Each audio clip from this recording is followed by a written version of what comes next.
This video goes out to anyone who has either fractured or broken their foot recently, in particular to the metatarsal bones. From my previous video, you may have noticed that I recently ran the London Marathon with a bone bruise in my right foot. Not only this was a risk of further injury, it could have put me out for running for a very long time. Feel free to check out the video here. So in today's video, I wanted to showcase what my foot rehab exercises look like, what I have been doing to help aid growth. But before we get into today's video, a big disclaimer: I'm not a qualified doctor or sports physio. This was just through my experience, what techniques I have done in the past that allowed me to help aid my foot. What you should do is to seek medical advice as soon as possible. Go to your local GP that can do either an X-ray or MRI to see how severe the injury could have been. But first, let me give you some context as to how I got injured and what the results were on the MRI scan.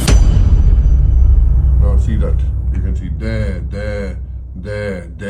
Yeah. there. It's the whole thing is just brightening up. Can you see that? So in essence, I was playing for my company's football team and accidentally smashed my foot on another player's studs, which broke and fractured multiple bones. So there was a lot of bruising, swelling, especially on the 5th metatarsal, so the outer edge of the foot. On top of that, a year later, when I was training for my first full marathon, I rode my foot on uneven pavement. Not only once, but twice. And that 5th metatarsal shaft area got agitated again, hence there was tenderness. It was showing high signals on the MRI, suggesting there could be a stress reaction.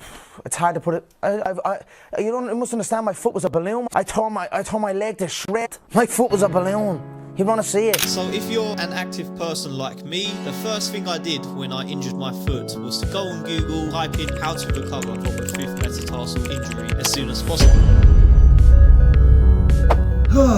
Okay, first exercise we will do are banded curls. You can either sit down on the floor, you can even sit on a sofa. As long as your feet are elevated, that is the main thing. And all you need to do is just to wrap the injured foot first with one layer and then wrap it around slowly so you get some tightness. And what I like to do is to do it a second time. There, now I've got that tension. I can feel the foot's elevated, stretches everything from the calf, the hamstring. And what you want to do now is to gently pull the band towards you so you can feel the tension of the foot. What I like to do is to do forward and back, and I go around 10 to 20 reps. And if you feel it's too easy, you can pull the band harder.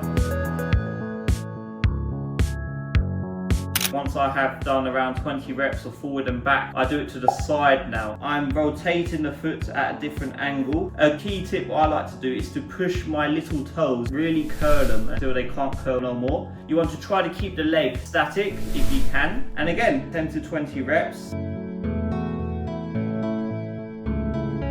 The next exercise we will do are ankle curls. Similar to the first exercise, I'm still using the bands. This one's a slightly different color because it's got more restriction, so it's not as elastic, so it's a bit more rigid, which is great for additional intensity. I like to tie a knot in the middle. Once you've got it all flat on one side, you put it on the injured foot and you wrap it around the leg. So you want the band to be fully flat on one end. Put the other foot inside, and now you want to separate your feet out until you have that tension in the band. The more I go outwards, the more tension I can feel in between the bands. What you want to do is to keep the non-injured foot static, and I'm only going to be moving my injured foot. What I want to do is to slowly move my foot inwards to the left hand side and then move out to the right. And now I can feel everything from my outer 5th metatarsal contract. This is really great for blood flow to the foot, improving that range of motion.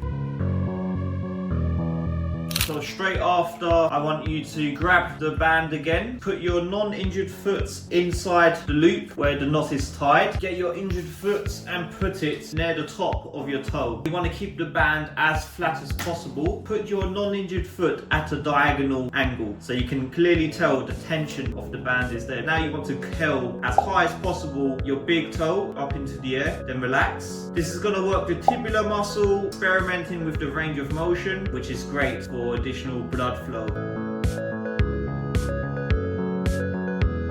The third exercise, toe extensions. All you want to do is to get your band again and now extend it as far as possible until the band is fully flat on the ground. I get my injured foot and I place it at the end, and all I want to do is to keep the ankle joint static again. My calves, my ankle are not moving, and I want to curl this band towards me with just my toes. Curl until the band fully extends within my foot. My metatarsals are working, getting great blood flow. Until you reach your destination, it don't end there. And all I want you to do now is to scrunch your toes up and then lift as high as possible, curling your toes, your feet together, and relax. Repeat this 5 times.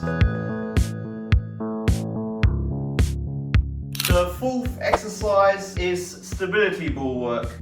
With this, I like to just first stand on it. I don't like to wear any shoes. I like to be barefooted, and then slowly just move side to side, get that range of motion, test all the angles out. I like to do 2 feet initially just to warm it up, and then once I feel confident enough, I do it now single leg. So now you just want to stand on the ball and hold. Try to hold this position for a minute if you can. If you can only do 10 seconds initially, do 10 seconds, then try to increase it every day if you can. This will definitely help engage the soft tissue. And now I like to do single leg hamstring extensions. So what you want to do, once I'm balancing on one foot and I feel confident enough, I now slowly bend towards the ground and I want to touch the floor and then come up. So I try to hit between 5 to 10 reps. Try to keep the foot as still as possible. This is going to be challenging for some. Please do take my advice. This is all worth it in the long run.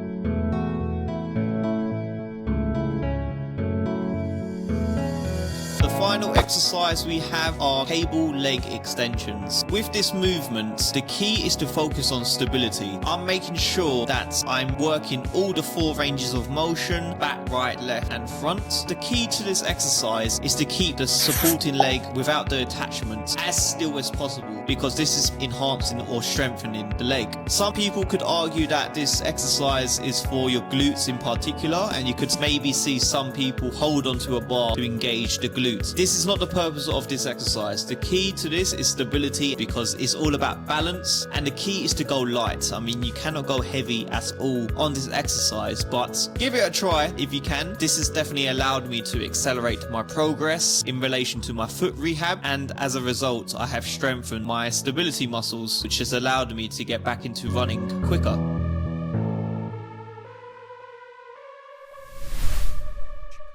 Alright, so these are just a few of my go-to movements that have really helped me speed up my recovery. But trust me, there are lots more movements that I haven't even mentioned yet, including slant board exercises, TID bar work, calf raises, indoor bike, swimming and a bunch of others. But here's the key thing, the most important part of recovery is making sure your foot isn't swollen. When you first break a bone, your foot blows up like a balloon. You can't even think about putting weight on it. So that's where the cast, crutches or boot comes into play. But once the cast is off, that's where the real work starts. You can start rebuilding strength and getting mobility back. One of the first things when you break a foot is that your soft tissue muscle depletes. Your body works on a use it or lose it basis. Because your leg's been out of action, your foot's been elevated, you haven't been putting any load on it at all. Your body begins to reduce muscle mass in those areas because it thinks you don't need them. That's why active recovery, blood flow work and progressive loading are so important once you're out of the cast. But here's the golden rule. You probably heard of the RICE principles, the rest, ice, compression and elevation. And sure, that helps early on, but I found what works even better for me is increasing blood flow, due to the fact that this area doesn't get much circulation. So once the swelling has gone, getting blood moving is a game changer for healing. And don't sleep on the basics. Make sure you hydrate like a pro, get your vitamin D in you, load up on calcium, eat clean and make sure that sleep is your #1 priority. So if you're watching this and you're injured right now, with the right mindset, solid nutrition and smart rehab, you'll bounce back faster than you think. So stay positive, stay consistent, and I hope I have given you some motivation to bounce back from your injury. So stay tuned for more videos and I will see you in the next one.